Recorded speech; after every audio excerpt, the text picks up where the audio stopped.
Chapitre 5. Nanterre. L'abruti hirsute lui fonce dessus. Mais qu'a-t-il bien pu faire pour mériter un tel sort? Tout le monde le regarde. Quelqu'un peut-il arrêter ce véhicule en folie? Peine perdue. Jean-Jacques sent le pare-choc qui lui broie le front, les roues qui le labourent. Sa trottinette est déchiquetée, ses bras pendent lamentablement dans une position incongrue. Pourtant, il respire encore, à toute vitesse. Il transpire, il s'affole, mais il est toujours vivant. Son cou tordu le fait horriblement souffrir. Il a envie de crier, mais aucun son ne sort de sa bouche éclatée et difforme. La douleur, autant que la sensation insupportable de ne pouvoir attirer l'attention des spectateurs apathiques, le réveille, lui fait prendre conscience de sa drôle de posture sous un carton, dans le noir. Aucune voiture dans ce réduit infâme où il gît. Le poids qui l'écrase n'est dû qu'au manque de place, à l'absence de mouvement. Depuis combien de temps? Que fait-il là? Pourquoi ce cauchemar qui lui paraissait si réel? Brusquement, il revient à lui, et l'image de ce qu'il vient de vivre lui saute au visage. Par bribes, il se souvient. Dès qu'il avait pris la décision d'aller au rendez-vous de la Trindex, Jean-Jacques s'y était préparé d'arrache-pied, mettant de l'ordre dans ses documents et son matériel, et préparant son exposé. Sur le plan technique, il possédait son sujet sur le bout des doigts. Mais un point lui paraissait primordial. Une invention était vivante. Il fallait la nourrir, l'accompagner, la faire grandir. Il devrait rester près d'elle. Plus que la cession de son invention, ce qui l'intéressait, c'était de pouvoir, à partir de là, disposer des moyens conséquents d'une grande entreprise pour pousser plus avant ses recherches. Il voyait déjà sa carrière faire un bond en avant dans la bonne direction. Devenir célèbre en contribuant à un grand projet de dépollution de la planète était plus à même de le faire rêver et de le pousser à s'accrocher bec et ongle à son idée. Il ne serait pas question de vendre son bébé et de l'abandonner à je ne sais quelle multinationale pressée d'extirper et de jeter. Le téléphone avait encore sonné. Jean-Jacques l'avait pris à la volée. Allô? Rien à l'autre bout. La deuxième fois depuis le matin. De quoi entretenir son inquiétude. Il avait raccroché, mal à l'aise. Il aurait dû se méfier. Un petit café me ferait du bien réchauffé au bain-marie pour éviter de le faire bouillir, s'était-il dit, essayant d'éviter les idées paranoïaques promptes à naître des appels anonymes. Pour parfaire sa présentation, il avait pris rendez-vous chez Jack Trudel en dégustant sa mixture. Le graphiste publicitaire était chez lui et avait répondu à la deuxième sonnerie. Fournisseur habituel de Laure Gauthier, l'artiste commercial ne détestait pas l'émission en freelance. Il le pria de venir séance tenante. Son appartement avec vue sur les Champs-Élysées et l'Arc de Triomphe lui venait de ses parents. Il avait toujours résisté aux offres de rachat mirifiques que lui avaient faites périodiquement les agences et les chasseurs de bons coups immobiliers.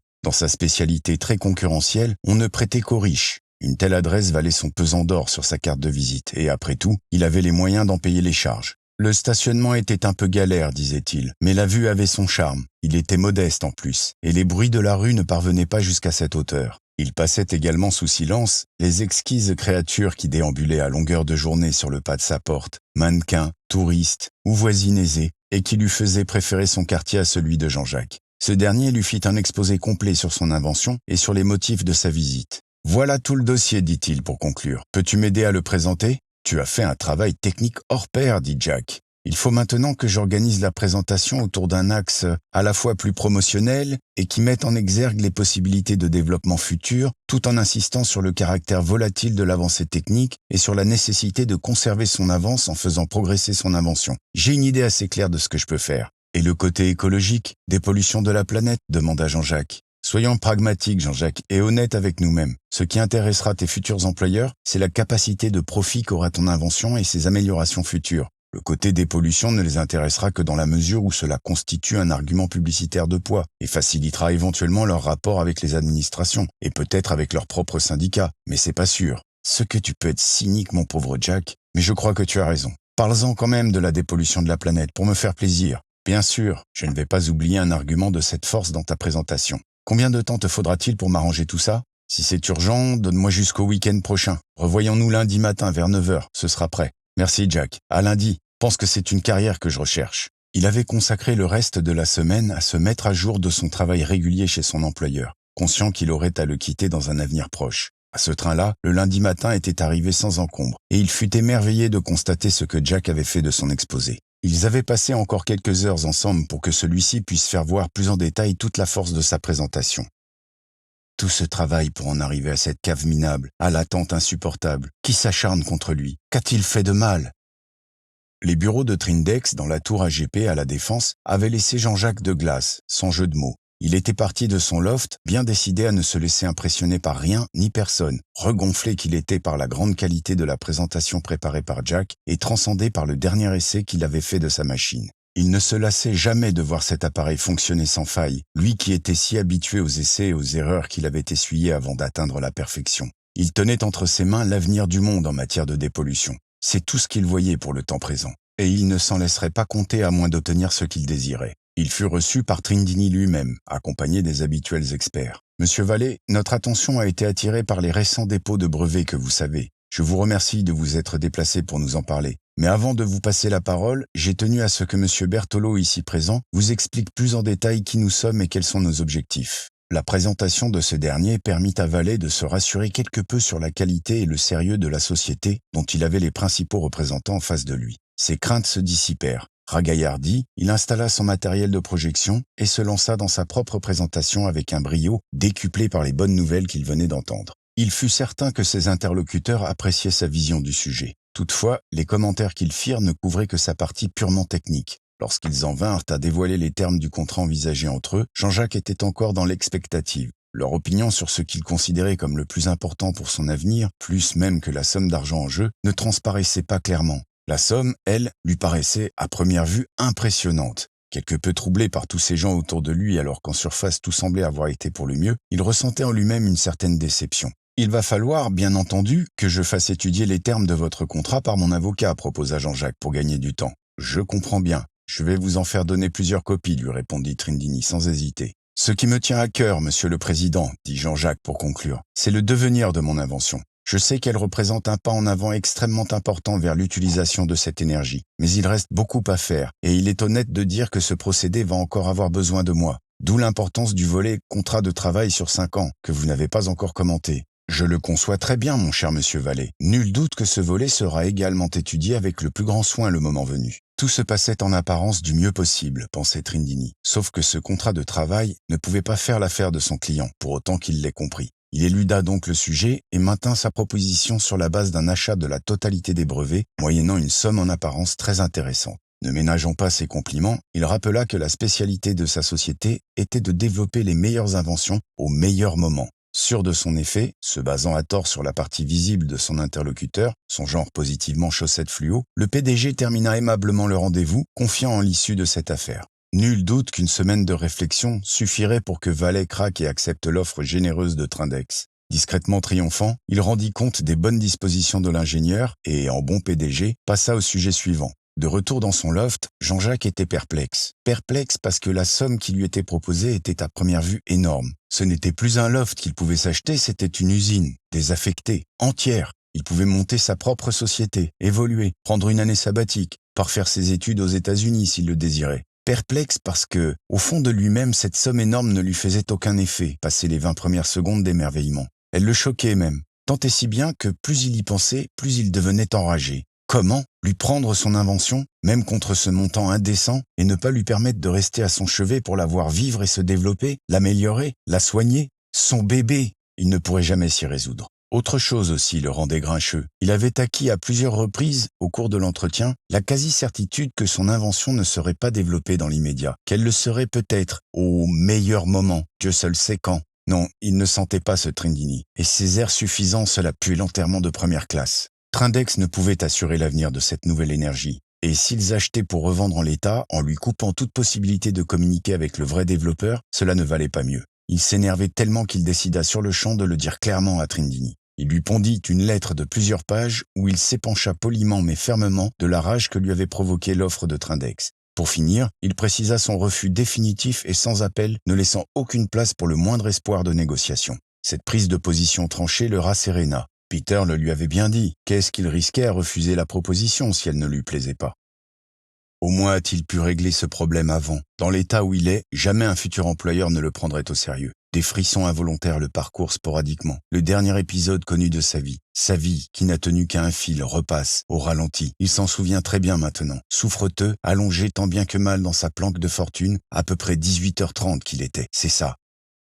Il se voit arrivant près de chez lui, filant un bon 15 km/h sur sa trottinette électrique, fier d'avoir trouvé un itinéraire moins pentu pour atteindre son loft en beauté. Slalomant entre les quelques piétons du quartier, il s'élance sans méfiance à travers le boulevard, ne voulant surtout pas perdre son élan. Occasion rêvée pour Gros Bras qui a de suite reconnu Chaussette Fluo. Il démarre en trombe, tourne le coin de la rue bien décidé à ne laisser avaler qu'une main valide pour signer. Et encore, Giovanni et son frère, les liens du sang comptent plus que les ordres reçus. Heureusement pour lui, Valet, sportif de l'extrême à ses heures, jauge instantanément la manœuvre et, sentant instinctivement toute l'agressivité du véhicule en mouvement, ne compte pas sur le conducteur pour l'éviter à la dernière minute. Au contraire, pas le temps non plus d'atteindre l'autre côté du boulevard. Sa seule chance, la forte déclivité du ralentisseur juste avant le passage piéton. Là, sur la gauche, entre la voiture et lui. Il n'a pas le choix. Il faut faire un gap sur la voiture, une figure de planche à roulettes jamais tentée avec une trottinette de 17 kilos. Poussant à cloche-pied l'engin comme un forcené, il tourne à angle droit et fonce directement sur le véhicule de l'agresseur qui se rapproche dangereusement.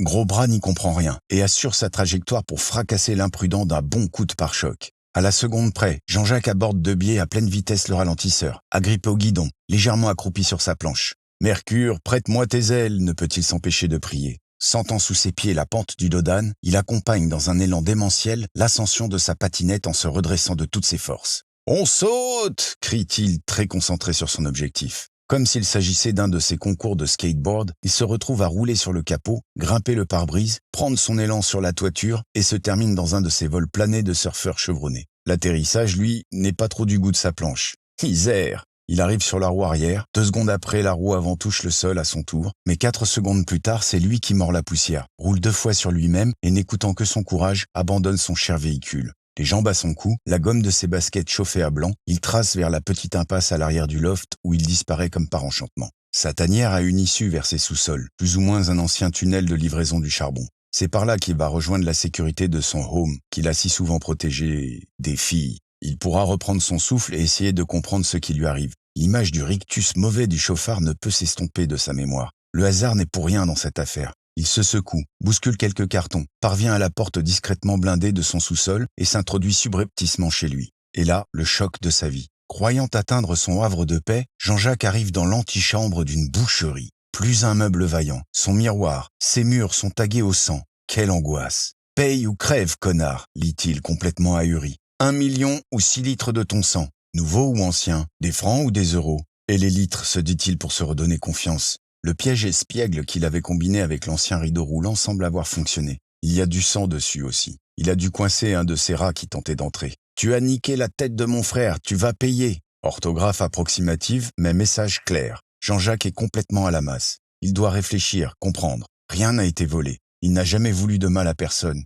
Son truc n'était pas censé tomber sur la tête de quelqu'un, mais se refermer avant qu'il ne l'atteigne. Le type a dû foncer comme une brute. Bon, puisque le rideau roulant est en position basse, autant le fermer à clé. Les portes avant doivent être éclatées. Je vais ranger ça et je vais rester à l'intérieur ce soir. Les rues ne sont pas sûres, se dit-il en reprenant le dessus. La respiration maintenant calmée, l'esprit plus clair, il faisait le point de la situation en rangeant son capharnaüm. Pas pour longtemps. Une galopade en ordre serré et une série de chocs brutaux sur la porte d'entrée et le rideau roulant le cueillirent au dépourvu. Il était liquéfié. Par bonheur, son corps, excellent fabricant d'adrénaline, réagit pour lui. Le stimulant bienfaisant inonda tous ses muscles et la réaction salvatrice ne se fit pas attendre. Il était personnellement visé par ces malades. Il ne pouvait s'agir d'une coïncidence. Le salut ne pouvait venir que dans la fuite. Réflexe ancestral de l'homme traqué, Valet attrapa au passage son sac de camping, le seul bagage qui soit prêt, et se faufila ventre à terre par là où il était entré quelques minutes plus tôt. Refermant soigneusement et camouflant la porte, il réfléchissait à toute allure, certain que la ruelle dans laquelle il s'était engouffré en tentant d'échapper au chauffard devait être surveillée par les fous à sa poursuite. Il lui fallait de l'aide, il lui fallait une planque, il lui fallait avant tout sortir de là. Cette fois-ci, atterré, il tremble de tous ses membres. Mais pourquoi attendre dans cette position idiote? Il a la réponse sur le bout de sa langue fiévreuse. Sylvie, il a appelé Sylvie. Une voiture, une maison à la campagne, un cœur gros comme ça, le téléphone, ne pas parler trop fort. Sylvie, c'est Jean-Jacques. Écoute, je suis menacé de mort par des fous. Qu'est-ce qui t'arrive? Ce n'est pas ton genre? S'il te plaît, ne m'interromps pas. J'ai besoin de toi. Peux-tu m'héberger quelque temps? N'en parle à personne. Oui, bien sûr. Tu es très chic. Il faudrait que tu viennes me chercher dans l'impasse derrière. Surtout ne va pas devant. Ils sont là. C'est sérieux. Je t'expliquerai. Pour l'instant, je n'y comprends rien. Rentre en marche arrière. Arrête-toi près du 6. Dans combien de temps penses-tu être là? 35 minutes chrono, lui répondit Sylvie, désormais persuadée de l'urgence de la situation par le ton inhabituel de son ami. Merci. Viens vite. Et il s'était recroquevillé au fin fond du dernier box dans cette cave humide, camouflé du mieux qu'il avait pu. Peu à peu, terrassé par le stress, il s'était endormi. Ce que Jean-Jacques ne savait pas, c'est qu'avant le jour du rendez-vous, le PDG avait déjà sur son bureau un dossier complet sur ce génial chimiste. Il avait eu largement le temps de l'étudier, avec toute la psychologie à laquelle sa position l'avait habitué, entouré des personnes les mieux à même de lui permettre d'impressionner le sujet et d'enlever le contrat sans que trop de questions indiscrètes ne puissent être posées. Tout était prêt pour les stockades. Trindini était satisfait, sûr que le rendez-vous serait un succès. Lorsqu'il avait reçu la lettre de refus de Vallée et compris que le poisson n'avait aucunement mordu à l'hameçon, il en avait conçu une violente déconvenue, qui avait tourné rapidement à la vindicte personnelle. Il n'avait pas mâché ses mots dans son compte-rendu crypté sur le site Haddock. La réaction ne s'était pas fait attendre. Dès qu'Agnès avait informé son alter ego du caractère irrévocable de l'échec de Trindini. « Merci Agnès. Mets le dossier de Vallée sur notre site. Code SB 4237. Le reste, je m'en occupe. Ce con de PDG a foiré l'affaire. C'est sur lui que je devrais lancer mes chiens. » Lix était habitué à ce genre de péripéties et connaissait la solution miracle. Il fallait rabaisser le caquet de ce jeune présomptueux. Des années plus tôt, sa haine du monde l'aurait laissé sans état d'âme en pareilles circonstances. Avec l'âge, il se rendait compte qu'il répugnait de plus en plus à recourir à des solutions basées plus sur la force que sur l'intelligence. Mais les dés en étaient jetés, et en tout état de cause, il était préférable que la suite de cette opération ne passe pas par Agnès. Il utiliserait son transmetteur personnel. Plus qu'un téléphone, cet appareil à brouillage incorporé avait une double fonction. Déformer la voix de manière irréversible. Les laboratoires experts des diverses polices du monde s'y étaient cassés les dents. Et rendre l'origine de l'appel indétectable, quel que soit le temps et le matériel que l'on y consacre. Transmetteur totalement stérile. « Allô Sergio, comment vas-tu ? Note le numéro de code qui s'affiche sur ton téléphone. Branche-toi où tu sais. Donne à ce type envie de me vendre ce qu'il a. Fais-le avant le 10. D'accord, Tino. Content de t'entendre. Avant le 10. Au revoir. » Pour Sergio, la voix qu'il entendait ne faisait aucun doute. C'était Tino, un contact sûr qui lui rabattait de temps à autre des affaires tout à fait dans ses cordes. Intimidation, vol, menaces et disparitions en tout genre. Qui était Tino réellement importait peu à Sergio. Dans son milieu, moins on en savait. L'important c'était que le client appréciait ses capacités et payait régulièrement. Lix ne croyait en rien que Sergio fût un représentant de la démoniaque mafia. Il savait qu'il faisait simplement partie d'une catégorie de gens spécialisés dans ce métier lucratif, sans lien les uns avec les autres, parfois même concurrents. La vie de cette profession n'était pas aussi organisée et facile que les journalistes et certains policiers voulaient bien le dire. Doté d'une modeste équipe de choc au charisme pour le moins percutant, Sergio officiait surtout en France, car la Sicile lui réservait son lot d'ennemis vindicatifs, aux haines ancestrales, autant qu'inexpliquées. Sa conception du travail vite fait bien fait l'avait incité à se mettre sans délai sur cette affaire. Il commença par se brancher sur le site que Francis Tino lui avait indiqué de longue date comme étant leur point de contact et de ralliement. Il inséra le code récupéré sur son téléphone en lieu et place du numéro de son interlocuteur. Il put ainsi ouvrir un dossier très complet sur un dénommé Jean-Jacques Vallée, ingénieur chimiste dans l'entreprise Laure Gauthier. Son adresse à Nanterre, avec le plan du quartier et la localisation exacte de l'entrée de son ancien atelier transformé en loft, étaient inclus.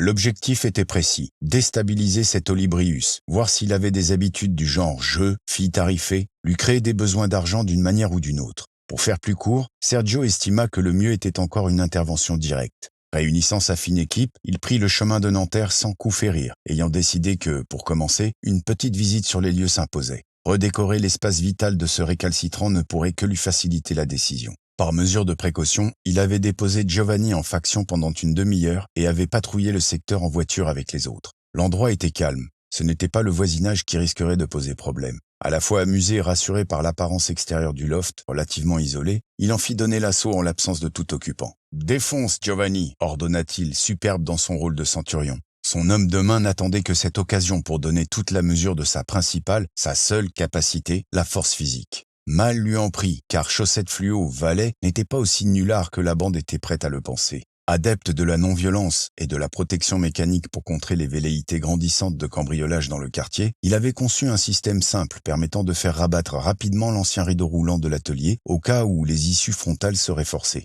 Ce que Jean-Jacques n'avait pas prévu, c'était qu'une éventuelle entrée illicite puisse se produire avec une telle force. Giovanni, petit cerveau pour une grosse dynamique, avait dès l'ordre reçu enfoncé l'entrée sans ménagement, comme un buffle, et dans la foulée se trouvait sous la trajectoire du lourd rideau au moment même où celui-ci entrait en mouvement, pour son plus grand malheur. Et c'est, coincé dessous et très écrasé, que Sergio retrouva son sbire, ce qui lui fit instantanément perdre le peu de sens de l'humour qu'il avait. Le sang de Giovanni pissait abondamment de sa tempe, et il n'avait dû son salut qu'à la calcification particulièrement fournie de sa boîte crânienne, et peut-être même de son cerveau. Considérant avoir été sauvagement attaqué par le dénommé Vallée, qui n'y était presque pour rien, il se jura de lui faire payer durement. L'appartement fut salement amoché. Le sang de Giovanni fut utilisé comme encre pour écrire sur les murs des monceaux de menaces aussi claires qu'angoissantes. Sergio, chargeant à la hâte son Giovanni en piteux état dans la voiture, regagna son antre pour le faire soigner et vaquer à ses autres occupations. Il était bien décidé à réclamer à Tino un supplément pour la perte incommensurable, quoique temporaire il l'espérait, de son homme de main.